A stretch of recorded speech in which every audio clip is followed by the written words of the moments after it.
জাতির পিতা ইব্রাহিম খলিলুল্লাহ যুবক মানুষ, যুব মানুষ, দরদি শোনো,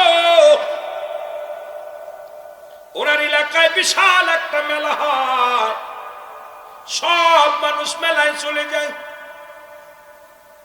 বন্ধুরা এসে বলে ইব্রাহিম চলো মেলায় যাই। ইব্রাহিম কয় না, আমি মেলায় যাব না। আজকে যেমন আমার বাজানেরা গানের প্যান্ডেলের জন্য টাকা খরচ করে নাই, জান্নাতের জন্য খরচ করেছে। সুবহানাল্লাহ বলো। সুবহানাল্লাহ। এমনও যুবক আছে বাবার কাছ থেকে 500 টাকা নিছে, আব্বা গো মাহফিলে দিব 500 টাকা দাও, 1000 টাকা দাও। স্কুলে যাইতে যাই 10 টাকা 20 টাকা করে বাঁচায়া জান্নাতের বাগানে দান করেছে। আল্লাহ এই যুবকগুলো কি নিয়েতে দান করেছে?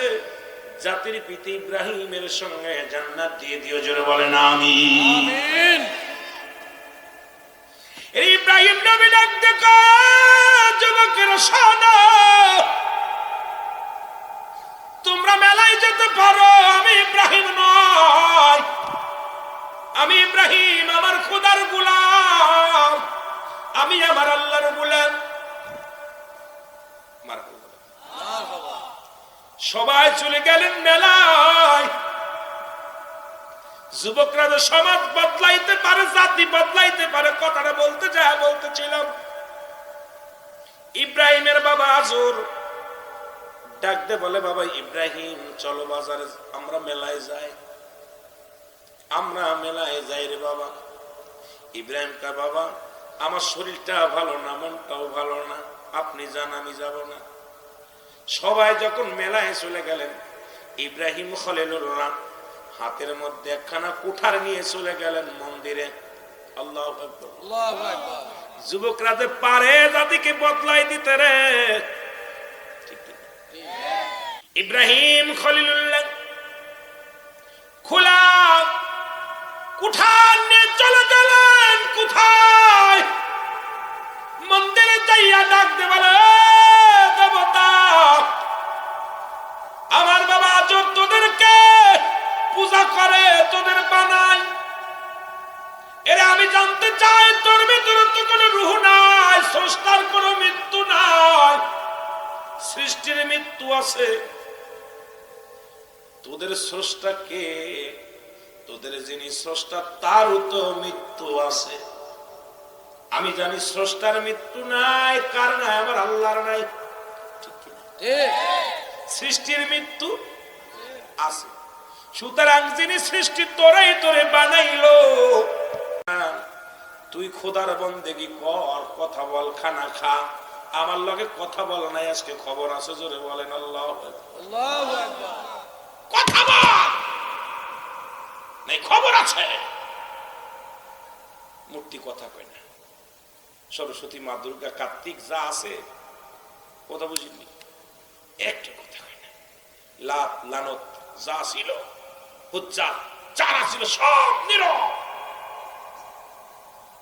ইব্রাহিম আলাইহিস সালাম ডাক দিয়ে, আমি যুবক, আমি যুবক, তোর কাছে জানতে চাই তোর স্রষ্টার যেহেতু মৃত্যু নয়, সৃষ্টির মৃত্যু আছে, সুতরাং আমি হলাম সৃষ্টি, আমি তোরে বানাইলাম, এখন তোর তো মরণ আছে, আমারও মরণ আছে, আমার যিনি বানাইলেন তার তো মরণ নাই, তোরে যে বানাইলো তার মরণ আছে, তাই তোরে বানাইয়া লাভ কি? জোরে জোরে চিল্লায়া বলা যাবে না মারহাবা। ছোট ছোট মূর্তিগুলো, ছোট ছোট মূর্তিগুলো ইব্রাহিম খলিল, আল্লাহর খলিল, গুড়া গুড়া করে ফেলে দিল। যুবক শুনে নাও, সবগুলোকে হত্যা করে বড় মন্দিরে 10 হাত মা দুর্গার ঘাড়ের ভিতরে কোঠাল খানা ঝুলায় থুয়ে ঝুলাইছে, বাড়িয়ে বয়ে আছে। মানুষ মেলা থেকে এসে মন্দিরে যায় দেখে রে, একটার নাক নাই, একটার হাত নাই, একটার পা নাই, একটার নাক নাই, গলা নাই, মাথা নাই, একদম মাথা ফেটে বুটে রয়েছে। সবাই বলে আমাদের ভগবানকে কে মারলো, মূর্তিগুলো কে ভাঙলো, বিচার হবে, কঠিন বিচার হবে। সবাই তীর ছুড়ল ইব্রাহিম নবীর দিকে। এই যুবক আমাদের মেলায় যায় না, আর যুবক তো খোদার বন্দেগী করে। ইয়াকা নাবুদু ওয়া ইয়াকা নাস্তাঈন, ইহদিনাস সিরাতাল মুস্তাকিম। সরল সঠিকের পথে যুবক সমস্ত যুবকদের ডাকে। ইব্রাহিমের কাজ, এই কাজ অন্য কেউ করে নাই।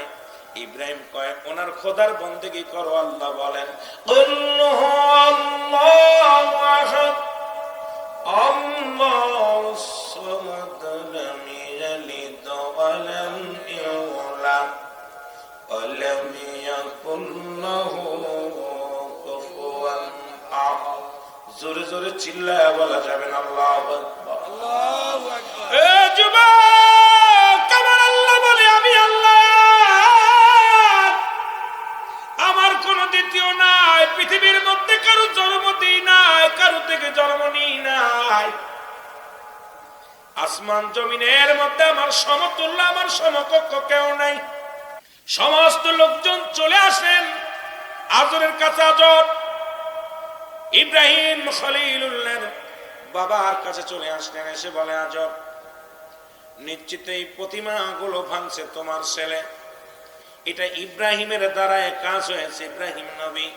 কারণ উনি সাক্ষী দেয় লা ইলাহা ইল্লাল্লাহ, নাই কোন ইলাহ এক আল্লাহ ছাড়া। ইব্রাহিম খলিলুল্লাহ, আমি ইব্রাহিম হলাম আল্লাহর খলিল, আমি হলাম ইব্রাহিম আমার আল্লাহর পয়গম্বর। সুতরাং ইব্রাহিম সে নিজেরে দাবি করে নবী বলে দাবি করে, আল্লাহর পয়গম্বর বলে দাবি করে। আর আল্লাহ বলে আল্লাহ একজন আছে, উনি কোন দেবতারে আল্লাহ মানে না। এই আস্তে, কোন মানুষকে দেবতা মানে না, কোন কাউকে মানে না। সুতরাং এই কাজটা করলে ইব্রাহিম নবী করেছে। জোরে জোরে বলেন আল্লাহু আকবার, আল্লাহু আকবার। ইব্রাহিম নবীর কাছে জিজ্ঞাসা আজর, বাবা ইব্রাহিম এই কাজটা কে করেছে? ইব্রাহিম নবীকে আমার কাছে জিজ্ঞাসা কেন? যারে পূজা করো, যারে মন্দিরে যাইয়ে, যারে তোমরা এত ভালোবাসো, যার পক্ষে কান্দো, যারে খুদা বানাইয়া নিজ হাতে বানাইয়া নিজেই পূজা করো, তার কাছে যে জিগাও। আজর কয়, বাবা ইব্রাহিম রে, কথা কইতে পারে না আমাদের মন্দিরে, কথা কইতে পারে না দেবতা গুলো, আর মানুষের বুঝতে বাকি না। ইব্রাহিম আলাইহিস সালাম এই কাজটা করেছে। নমরুদের কাছে নালিশ গেল, নমরুদের কাছে চলে গেল খবর। নমরুদ ক্ষিপ্ত হইয়া ডাকেন ইব্রাহিমকে, ডাকলেন ইব্রাহিম সত্য করে বলো এই কাজটা কে করেছে? বলে বাদশা নমরুদ, আপনি দেশের প্রেসিডেন্ট, আপনার কাছে মিথ্যা বলবো না। এই কাজটা নিশ্চিত দেবতায় করেছে, বড় দেবতা মা দুর্গা, ওই 10 তালা যে দেবতা, ওই তরির কাম। কারণ ওইটি মারামারি সবগুলো, এটার নাক ভাঙছে, ওটার হাত ভাঙছে, ওটার ডেনা ভাঙছে, ওটার গাল ভাঙছে। এই কাজটা বড় প্রতিমা করছে, দেখেন ওর হাতে কোটাল আছে, ওইটি এই কাজটা করছে নিশ্চিত। ওরে জিগান জোরে জোরে চিল্লায় বলেন আল্লাহু আকবার, আল্লাহু আকবার। নমরুদ ক্ষিপ্ত হয়ে গেলেন। নমরুদ ক্ষিপ্ত হয়ে বলে, ইব্রাহিম তামাশা করো আমার সঙ্গে, দেবতা কি কথা বলতে পারে? ইব্রাহিম নবী বলে, যদি কথাই না বলতে পারে তার পূজা করে লাভ কি? তাহলে পড়ে না লা ইলাহা ইল্লাল্লাহ ইব্রাহিম খলিলুল্লাহ। সুবহানাল্লাহ, সুবহানাল্লাহ, আরো জোরে সুবহানাল্লাহ। সবার আর বুঝতে বাকি রইল না ইব্রাহিম এই কাজটা করেছে। সবাইকে ডাক দিলেন, প্রহরীরা আসলেন, ইব্রাহিমের বিচার হবে। কেউ বলে ইব্রাহিমকে আগুনে পুড়ায় মারতে হবে, কেউ বলে ইব্রাহিমের শুলে চড়াইতে হবে, কেউ বলে ইব্রাহিমকে এমন একটা শাস্তি দিবে মানুষ যেন দেখে শিক্ষা নিয়ে নেয়, কেউ বলে ইব্রাহিমকে যন্ত্রণা দেয় শাস্তি দেওয়া লাগবে, কেউ বলে ইব্রাহিমকে কতল করা লাগবে, কেউ বলে ইব্রাহিমের যাবজ্জীবন জেল দেওয়া লাগবে। সবার মাস্টার ইবলিস একটা মুরব্বী সেজে চলে আসলেন, একদম দরবেশ সেজে এসে বলে, বাদশা নমরুদ, আমি একটা বুড়া মানুষ, আপনার কাছে একটা কথা বলি। বলে, কি কথা? আপনারা সবাই গবেষণা করেছেন, সবাই চিন্তা করেছেন ইব্রাহিম নবীকে কিভাবে মারা যায়। আমার একটা বুদ্ধি আছে, সেই বুদ্ধিটা হলো বিশাল একটা আগুনের কুণ্ড বানান, আর এই কুণ্ডুর মধ্যে ইব্রাহিম নবীকে চিরতরে বিদায় করে দেন। জোরে জোরে চিল্লায়া বলা যাবে না আল্লাহু আকবার। আল্লাহু আকবার। ইবলিসের কথা অনুযায়ী নমরুদ বললেন, তোমরা খড়ির ব্যবস্থা করো। মহল্লার মানুষগুলো বিশাল বিশাল একটা আগুনের কুণ্ড বানাইলেন, খড়ি আনলেন, খড়ি জ্বালানো হলো। ইব্রাহিম নবীকে ফেলানোর জন্য একটা গেট তৈরি করা হলো। এই গেটের মধ্যে নিয়ে ইব্রাহিম নবীকে ফেলে দিবে। এটা চিন্তা করিয়া যখন এই গেটের মধ্যে আগুনের এত শিকা উঠলো, এত বড় লালিসা লেলাসা, আগুনের এমন পাওয়ার, এই আগুনের কাছে কেউ যেতে পারে না। ইব্রাহিম নবীকে ফেলানো তো দূরের কথা, আগুনের আশপাশে যারা যায় আগুনের তাপে ভিতরে সামনে আর আগাইতে পারেন, ইব্রাহিম নবীকে কেমনে ফেলাইবে? মাস্টার ইবলিস চিন্তা করলে এটা বিরাট একটা উপায়, এখন কি করা যায়। উনি আবার সেই দরবেশের সুরত ধরে চলে আসলেন। নমরুদকে কয়, বাদশা নমরুদ, আমি একটা পরামর্শ দিও, ইব্রাহিমকে ফেলানোর জন্য একটা চরক কল বানান, এই চরক কলে বান্ধিয়া ইব্রাহিমকে ফেলে দেন। এবার চরক কল বানানো হলো, এই চরক কলে ইব্রাহিমকে বাঁধা হলো, বাঁধিয়া তার উপরে ফেলে দেওয়ার জন্য কি করলেন, তৈরি হলেন। কিন্তু চরক কল উঁচু হয় না, শত শত যুবকেরা ধরেন, ইব্রাহিম আলাইহিস সালাম কিছু করতে পারে না। অসংখ্য আল্লাহর ফেরেশতারা ইব্রাহিম আলাইহিস সালামের সাহায্যের জন্য হাত বাড়ায়া দিয়েছে। জোরে জোরে চিল্লায়া বলা যাবে না সুবহানাল্লাহ। ইব্রাহিম নবীর চরক কল উঁচু হয় না, কেউ উঁচু করতে পারে না। মাস্টার ইবলিস এসে বলে, হুজুর নমরুদ শোনো, ইব্রাহিম নবীর চরক কলটা যদি উঠাইতে হয়, এই মহল্লার সুন্দরী 40টা মহিলা লাগবে। কয়টা? 40টা। 40টা নারী, 40টা নর নারী লাগবে, 40টা যুবক লাগবে, 40টা যুবতী লাগবে। ইব্রাহিম নবীর চরক কলের চারিপাশে ল্যাংটা হতে হবে, উলঙ্গ হতে হবে। উলঙ্গ হয়ে জিনা ব্যভিচার করলে ইব্রাহিম নবীর চরক কলটা উঠে যাবে। জোরে জোরে চিল্লায় বলেন নাউজুবিল্লাহ, নাউজুবিল্লাহ। আজকে বাংলার জমিনে রহমত উঠে গেছে। বাংলার অধিকাংশ ঘরের মধ্যে জিনা। ঢাকা শহরে বড় বড় বিল্ডিং এর মধ্যে শুধু জিনা জিনা। শায়েস্তাগঞ্জে বড় বড় বিল্ডিং এর মধ্যে জিনা, হবিগঞ্জে বিল্ডিং এর মধ্যে জিনা। যেখানে জিনা হয় সেখানে আল্লাহর রহমত উঠে যায়, ফেরেশতারা চলে যায়, গজব নেমে আসে। জোরে জোরে বলেন ঠিক কিনা? উলঙ্গয়ে যখন জিনা শুরু হয়ে গেল, ফেরেশতারা ওখান থেকে ময়দান ত্যাগ করলেন। ইব্রাহিম নবীর চরক কলটা উঁচু হয়ে আগুনের মধ্যে ফেলে দিলেন। জোরে বলেন আল্লাহু আকবার। আগুনের মধ্যে ফেলা পর ফেরেশতারা ডাকতে বলে, ইব্রাহিম তুমি হুকুম দাও, আমরা আগুন লিভা দিব।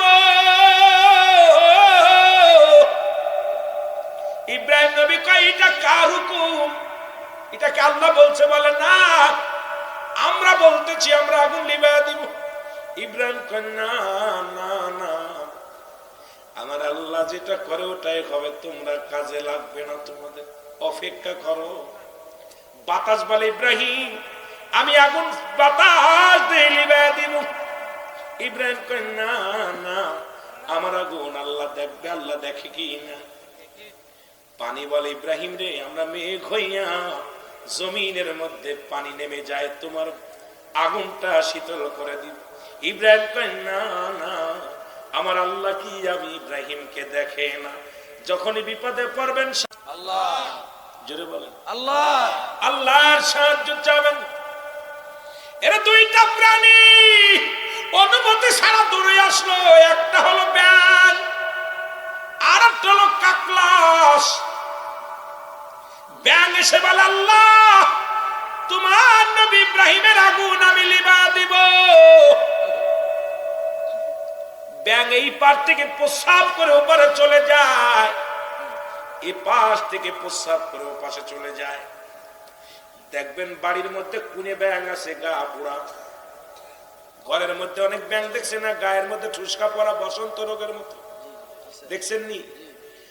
এ মুসলমান, আল্লাহ কয় ব্যাঙ রে, ইব্রাহিম নবীর আগুন যখন ঠান্ডা হয়ে গেল, আমার আল্লাহ কয় ব্যাঙ, ও ব্যাঙ, ব্যাঙ আল্লাহ তোমার ইব্রাহিম নবীর আগুন আমি প্রস্রাব করে লিবায় দিছি।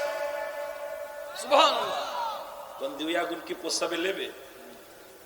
আল্লাহ কয় যাও, তুই আমার বন্ধুর খাতিরে সাহায্যের জন্য আগায় আসছিস, কিয়ামত পর্যন্ত তোদের প্রস্রাব আমি পবিত্র করে দিলাম। সুবহানাল্লাহ। কিয়ামত পর্যন্ত ব্যাঙের প্রস্রাব পবিত্র।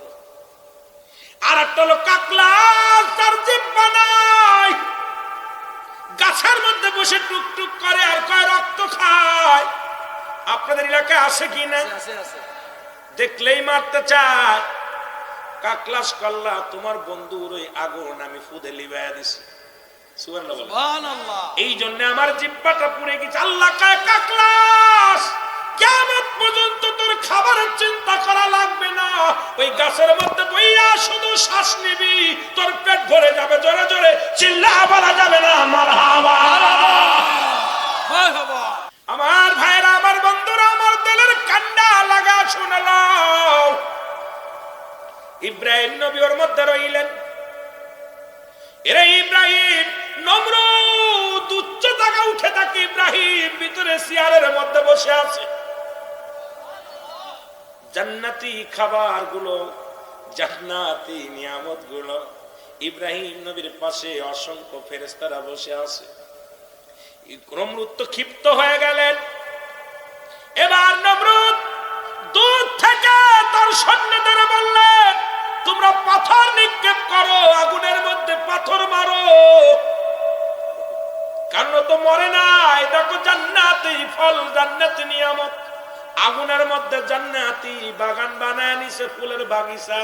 পাথর গুলো মারলেন, এই পাথর গুলো আল্লাহ সাফ করে দিলেন, যেমনি ভাবে আপনারা সাফ করেছেন। সব পাথর গুলো ইব্রাহিম নবীর মাথার উপরে সাদ হয়ে গেলেন। ইব্রাহিম নবী এই দৃশ্য যখন শুনতে পাইলেন, নমরুদের বড় মেয়ে উপরে উঠে দেখে রে, ওই আগুনের মধ্যে ফুলের বাগিচা, অসংখ্য ফুল, অসংখ্য নিয়ামত। মেয়ে ডাকতে বলে, আব্বা, যেহেতু আপনি আগুনে পুড়াইলেন, আগুনে তার গায়ের পশম পড়ে না, সেহেতু আপনি ইব্রাহিমের কথা মেনে নেন, কালেমা পড়ে মুসলমান হয়ে যান, ইব্রাহিমের দলে চলে যান।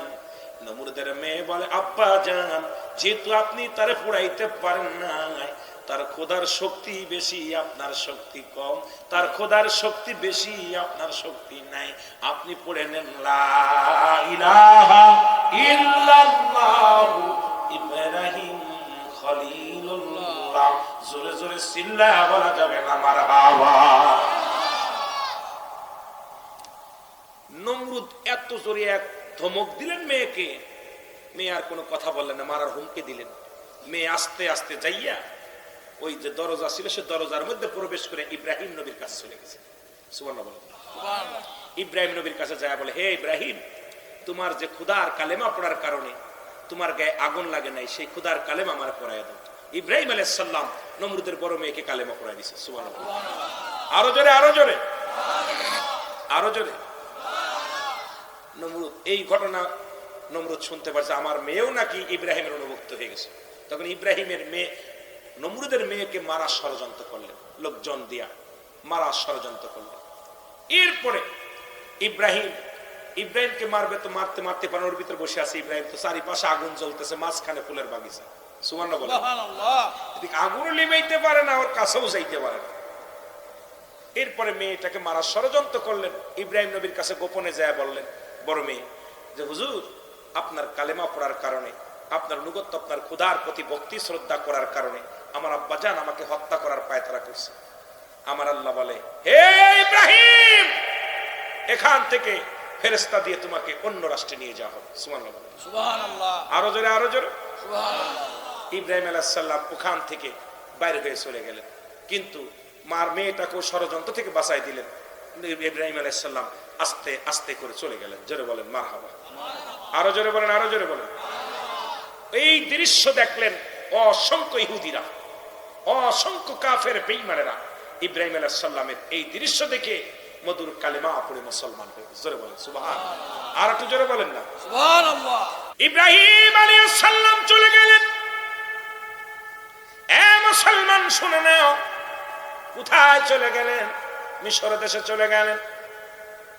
মিশরে যাইয়া ইব্রাহিম আলাইহিস সালাম ওখানে একজনের কাছে চলে গেলেন, কর্মচারী হয়ে গেলেন একজনের মুসলমান।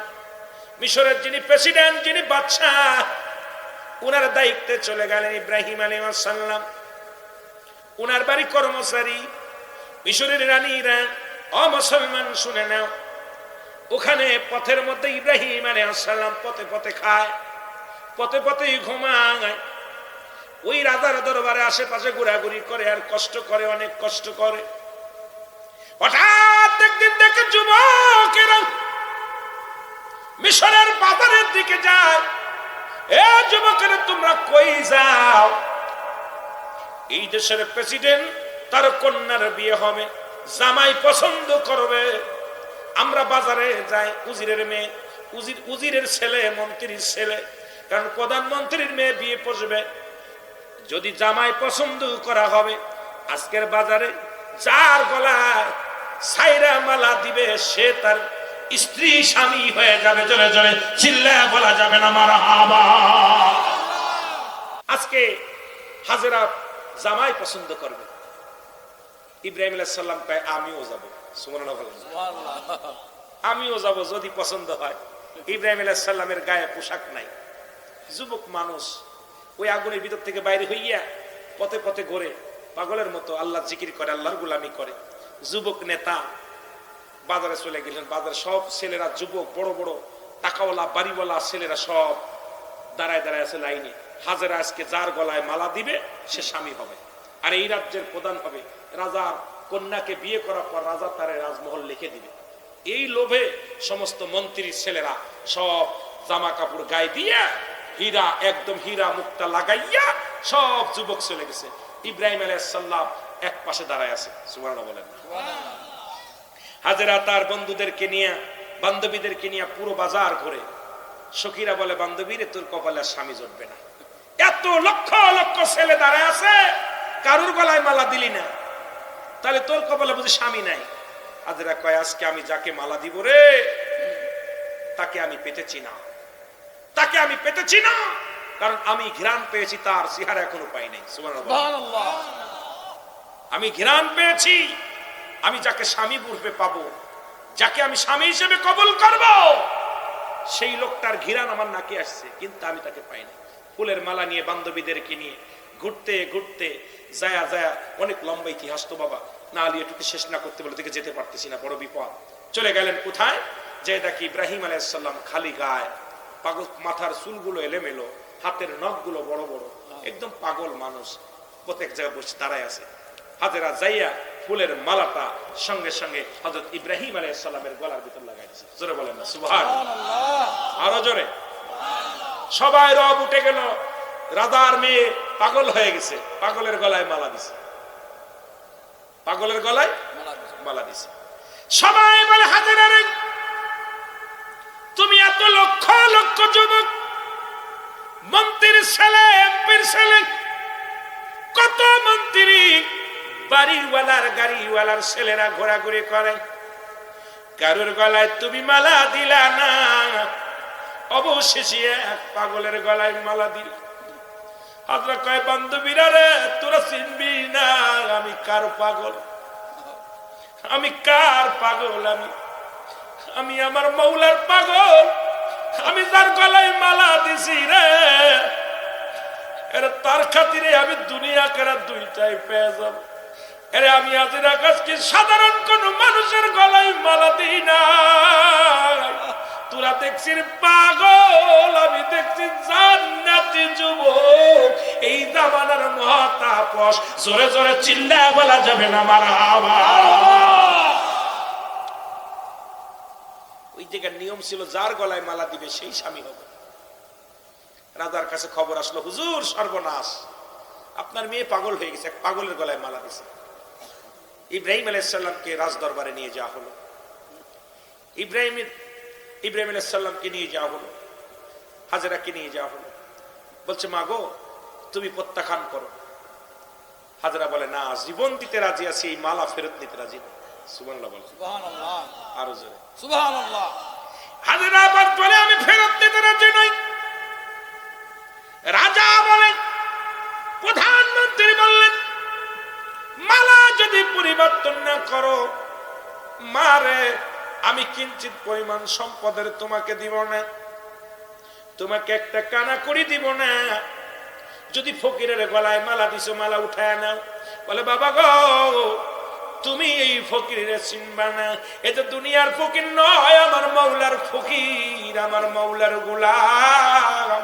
আমি সাধারণ কোন মানুষের গলায় মালা দিই নাই, আমি যার প্রেমে পাগল বাবা, তারে আমি খুঁজে পেয়েছি, অনেক কষ্ট করে খুঁজে পেয়েছি গো বাবা। তোমরা চিনবা না, তোমরা চিনবা না, আমার এই মনের মানুষটারে তোমরা চিনবা না রে বাবা। ইনি হলো দুজানের একজন আমার আল্লাহর গোলাম। এর যার গলায় আমি মালা দিছি রে, আমি জান্নাতের আশায় রে বাবা। বিয়ে হয়ে যাবে, এবার ইব্রাহিমকে ডাকতে বলে, ইব্রাহিম, বিয়ে করবো, তোমার কি আছে আমার মেয়ের দেওয়ার মতো? বলে, আমার কিচ্ছু নাই, আমার বাড়ি নাই, আমার ঘর নেই, আমার কিচ্ছু বলতে কিচ্ছু নাই, আমার আছে ঈমান। জোরে জোরে চিল্লায় বলেন মারহাবা, মারহাবা। বিয়ে করে কি খাওয়াইবে আল্লাহ জানে, কি পড়াবে আল্লাহ জানে।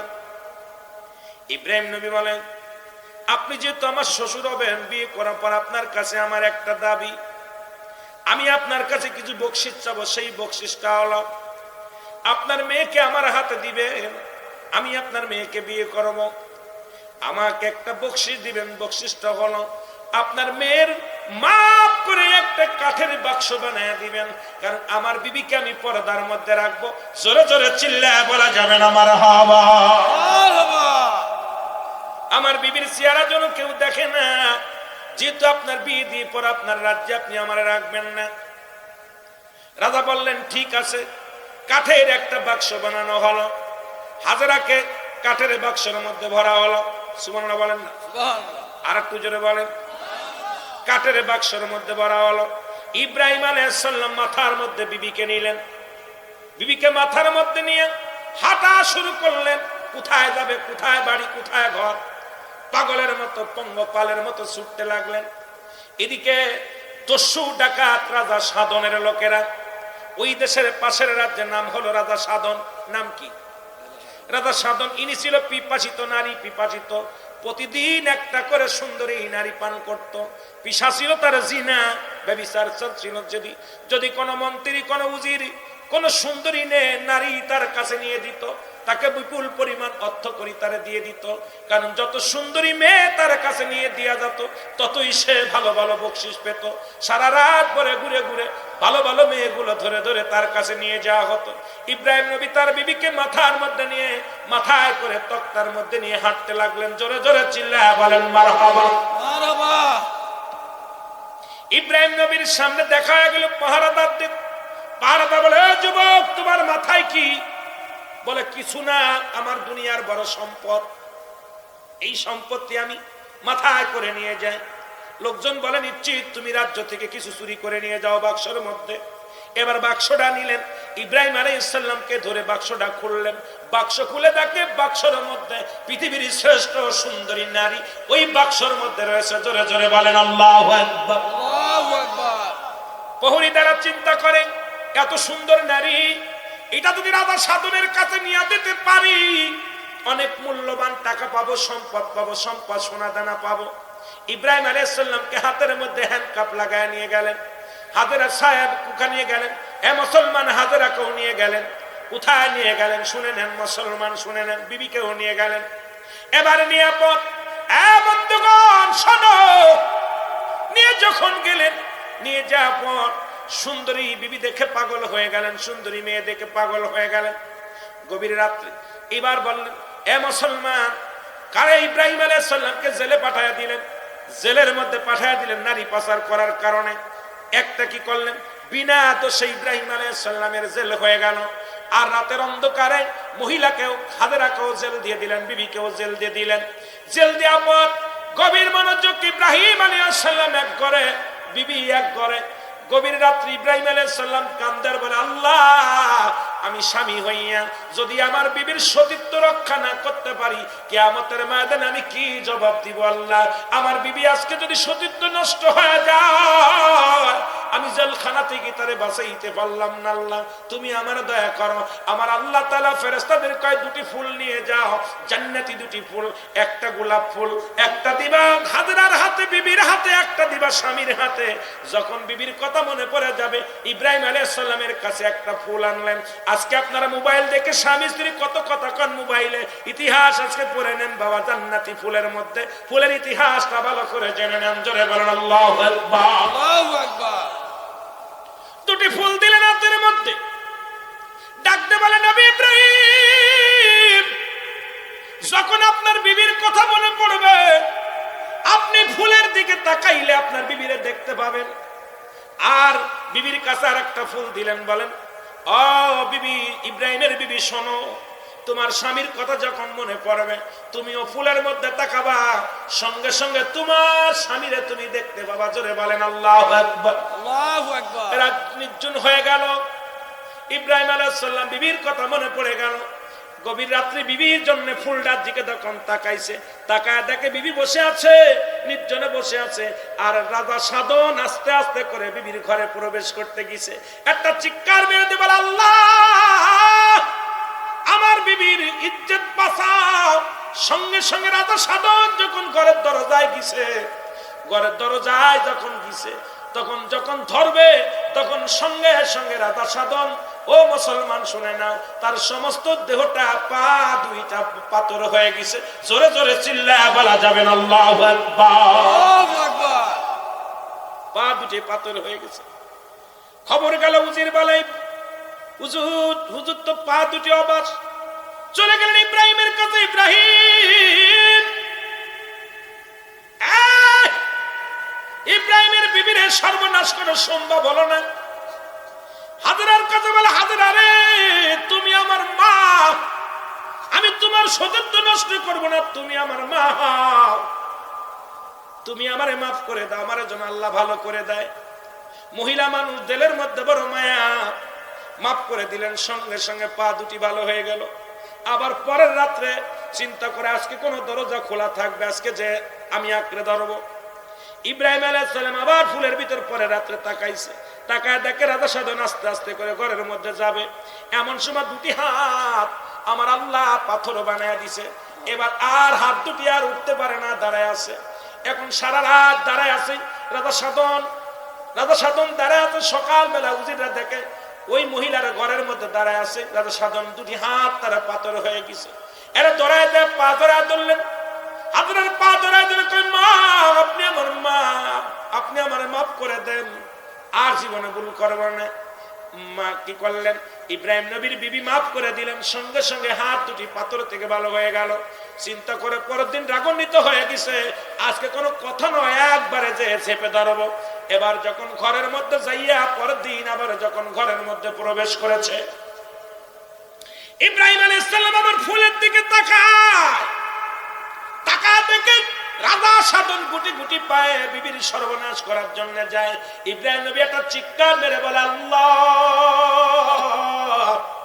সঙ্গে সঙ্গে সঙ্গে সঙ্গে পুরো রাজা সাধন, পুরো দেহটায় বড় পাথর হয়ে গেছে। জোরে বলেন মারহাবা। পুরো দেহটায় পাথর হয়ে গেছে। সারা রাত হাঁটতে পারে না, চলতে পারে না।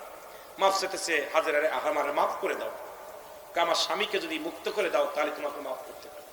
আমার স্বামীকে তোমার 3 দিন 2 দিন মাফ করেছে, আজকে কোনো মাফ নাই, আমার স্বামীকে জেলখানা থেকে মুক্তি দিতে হবে।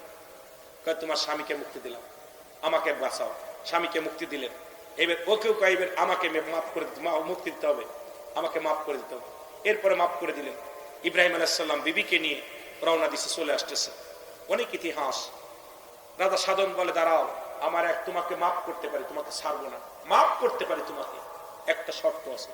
শর্তটা হলো, আমি রাজা সাধন জীবনে পরাজয় মানি নাই, জীবনে অনেক নারী বিভাসিত, আমি অনেক নারীর সর্বনাশ করেছি, তোমার গায়ে আমি টাচ করতে পারি নাই, মাগো আজ থেকে তোমাকে মাফ করতে পারি, আমার এই রাজ্য আমি তোমাকে লিখে দিব। ইব্রাহিম আলাইহিস সালাম যদি আমার রাজ্যের দায়িত্ব নেয়, এই দেশের প্রধান হবে ইব্রাহিম আলাইহিস সালাম, তাহলে আমি তাহলে কি করব, আমি তাহলে তোমাদেরকে মাফ করব, না হলে আমি তোমাদের জেল থেকে ছাড়বো না। ইব্রাহিম আলাইহিস সালামকে আমি রাজি। ইব্রাহিম আলাইহিস সালামকে পুরো রাজ্যটা দান করে দিলেন রাজা সাধন।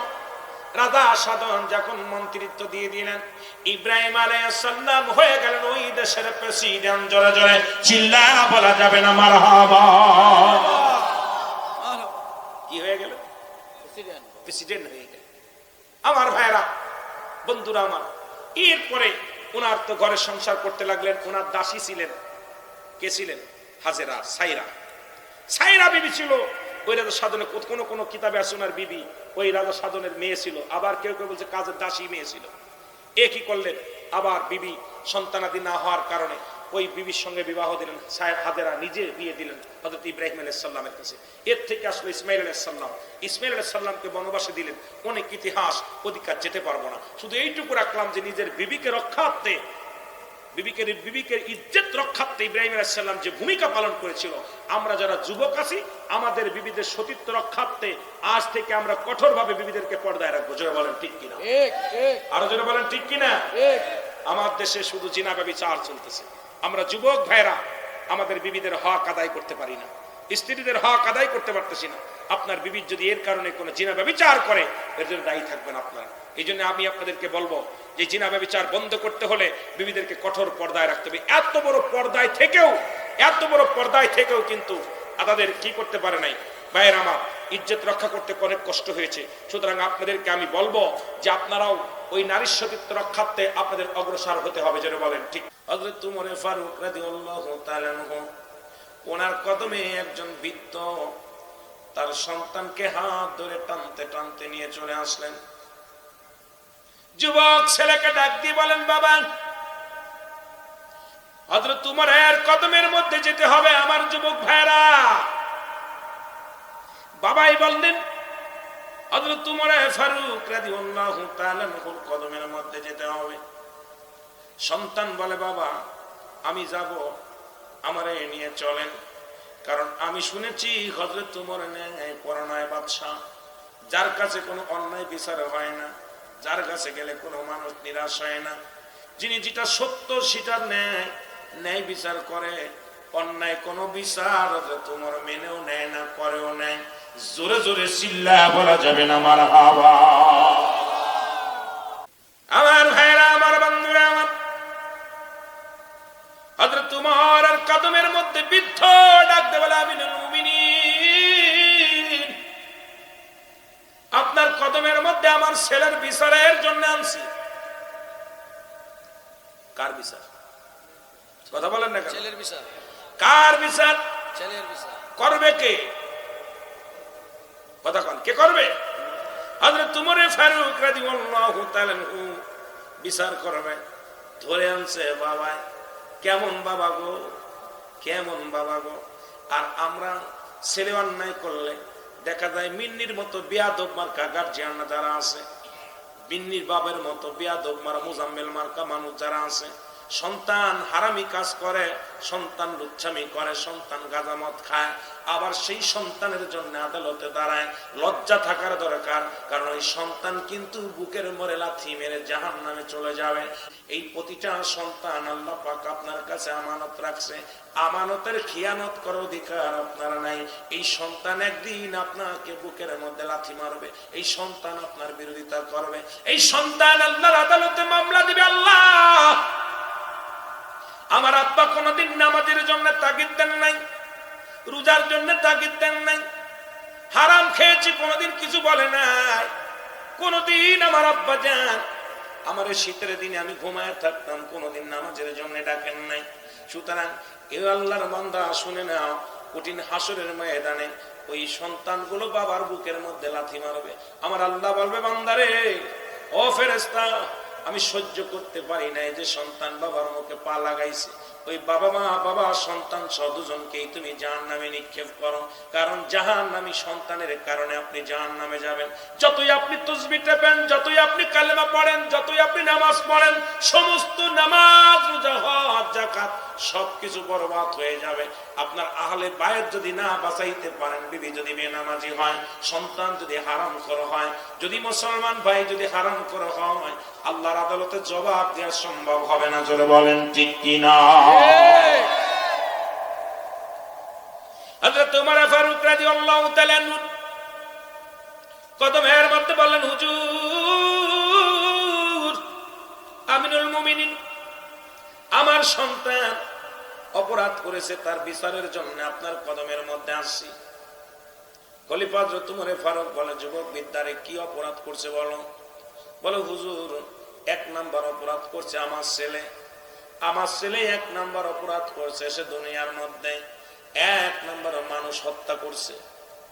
মানুষ হত্যা করা মহাপাপ। কোন জীবকে মারা যাবে না, কারণ জীবকে মারা যাবে না।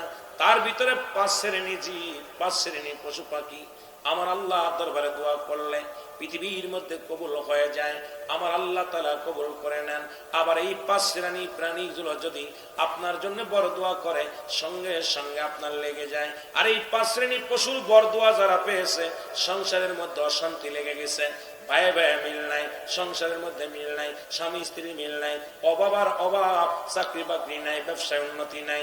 এই 5 শ্রেণী প্রাণীর গুলো নবীজি বলছে, আমার নবীজি বলে গেছেন, শুনে নেন। বিধান হলো ইসলামের বিধান, শোনেন। নবী সুলাইমান আলাইহিস সালামের বিধান শোনেন। এই 5 শ্রেণী 5 প্রকার পশুর বর দোয়া নেওয়া যাবে না। 5 শ্রেণী পশুর বিনা কারণে তাদের হত্যা করা যাবে না, তাদের কষ্ট দেওয়া যাবে না। একটু জোরে জোরে চিল্লায়া বলা যাবে না, আল্লাহু আকবার, আল্লাহু আকবার। হে মুসলমান, এই 5 শ্রেণী পশুর মধ্যে 1 নাম্বার হলো কবুতর। আল্লাহু আকবার। কবুতর চেনেন? এই কবুতর গুলো তাদের কষ্ট দেওয়া যাবে না। কবুতর একটা আল্লাহ রাসূলের প্রিয় পশু। এর মধ্যে পাখি, এর মধ্যে আল্লাহ পাকেরও একটা প্রিয় পাখি বানাইছে মানব জাতির জন্য। এই কবুতর গুলো আমার নবীর সাহায্য করার পর তাদের মর্যাদা বেড়ে গেলেন। এই যে মুসলমান মক্কা থেকে মদিনায় যখন হিজরত করলেন রাহমাতের নবী, সঙ্গে হলো আবু বকর সিদ্দিক রাদিয়াল্লাহু তাআলা আনহু। যখন যাইতে যাইতে শত্রু পিছনে লাগলেন, একটা গুহার মধ্যে আশ্রয় নিলেন। এরপরে গুহার উপরে মাকড়সায় বাসা বানাইলেন, জাল বানাইলেন, কবুতরে বাসা বানাইয়া ডিম পারিয়া তা দিতে লাগলেন। এমন সময় শত্রু পক্ষ যখন দেখলেন এই গুহার মধ্যে কোনো মানুষ প্রবেশ করতে পারে না, কারণ যদি গুহার মধ্যে কোনো মানুষ প্রবেশ করত তাহলে নিশ্চিত এই জালগুলো ছিঁড়ে যেত, কবুতর বসে থাকতে পারতো না, ডিম ভেঙে যেত। সুতরাং এই গুহার মধ্যে কোনো মানুষ যেতে পারে না। ও আমার ভাইয়েরা, আমার বন্ধুরা, আমার গুহা থেকে যখন শত্রুপক্ষ চলে গেলেন, নবীজি বাইর হয়ে গেলেন। আমার আল্লাহ ডাক দিয়ে বলে, কবুতর রে, আজকে আমার হাবিবকে তুমি রক্ষা করার জন্য, সহযোগিতা করার জন্য তুমি অগ্রসর হয়েছো রে কবুতর। কবুতর, তুমি একটা কাজ করো, সেই কাজটা কি শুনে নাও, কারণ আমার বন্ধুরে আমি ঋণী বানাইব না। তুমি কি চাও বলো? কবুতর বলে, আল্লাহ তোমার বন্ধুরে আমি সাহায্য করেছি, এটা আমার জীবনের বড় পা, সুতরাং আর কিছু চাই না রে আমার আল্লাহ। আমার আল্লাহ, আমারে তুমি ঋণী বানাইও না। আমার বন্ধু, আপনার বন্ধু, আমার নবী রাহমাতুল লিল আলামিন, কুল কায়নাতের নবী রাহমাতুল লিল আলামিনের উপকারে আসতে পেরে আমার জীবন ধন্য। আমার আল্লাহ বলে, কবুতর রে, শুনে নাও, আমার বন্ধুরে কারুর কাছে ঋণী রাখবো না। কিয়ামত পর্যন্ত তোমার বাসা পৃথিবীর মধ্যে তোমার নিজে বানানো লাগবে না, তোমার বাসাটা মানুষ বানাবে, তুমি শুধু আরাম করবা। কিয়ামত পর্যন্ত কবুতরের বাসা শুধু মানুষে বানায়। কেউ বানায় বাঁশ দিয়া, কেউ বানায় কাঠ দিয়া, কেউ বানায় লোহা দিয়া, কেউ বানায় টিন দিয়া। কেউ যদি না পারে ঘরের পাশে একটা ঝুড়ি পেতে দেয়, জ্যাকেট ঝাঁকা পেতে দেয়। ও মুসলমান শুনে নেন, কিয়ামত পর্যন্ত কবুতর তার নিজের বাসা নিজে বানায় না। এই বাসা বানানোর দায়িত্ব মানব জাতিরে দিয়ে দিয়েছে আমার আল্লাহ, কারণ আমার হাবিবের সম্মানের খাতিরে। জোরে জোরে চিল্লায়া বলা যাবে না মারহাবা, মারহাবা। মাকড়সা বলেন, মাকড়সা, আমার আল্লাহ ডাকতে বলে মাকড়সা রে, তুই আমার বন্ধুরে সাহায্য করেছিস, আমার হাবিবকে সাহায্য করেছিস, আমি তোকে বকশিশ দিতে চাই, আমি তোকে উপহার দিতে চাই, তুমি নিতে হবে। মাকড়সা বলে না না, আমি কিচ্ছু চাই না, কারণ কুল কায়নাতের নবী, নবীদের নবী, মাকড়সার নবী আমার নবী রাহমাতুল লিল আলামিন। জোরে জোরে বলেন মারহাবা। মারহাবা। নবী শুধু মানুষের নবী না, জিন জাতির নবী, মানব জাতির নবী, পশুর নবী, সব কিছুর নবী। ওমা আরসালনাকা ইল্লা রাহমাতাল লিল আলামিন। আল্লাহ হলো গোটা মাখলুকাতের রব, আর আমার নবী হলো গোটা মাখলুকাতের রহমত। আল্লাহ বলে মাকড়সা রে, কিয়ামত পর্যন্ত শুধু জাল বানাইবি, তোর খাবারের চিন্তা করা লাগবে না। মারহাবা। কিয়ামত পর্যন্ত শুধু মাকড়সা জাল বানাবে। মাকড়সা রাত ভরে জাল বানায়, দিন ভরে ওই জালের মধ্যে মশা মাছি গুলো লেগে যায়। মাকড়সা ঘরে বইয়া বইয়া খায়, খাবার গুলো একা একা ঘরে পৌঁছে যায় রিজিকের মালিক। মাকড়সা সম্মান করেছিল আমার নবীরে, আমার আল্লাহ তার ইজ্জত দিয়েছে। জোরে বলেন মারহাবা।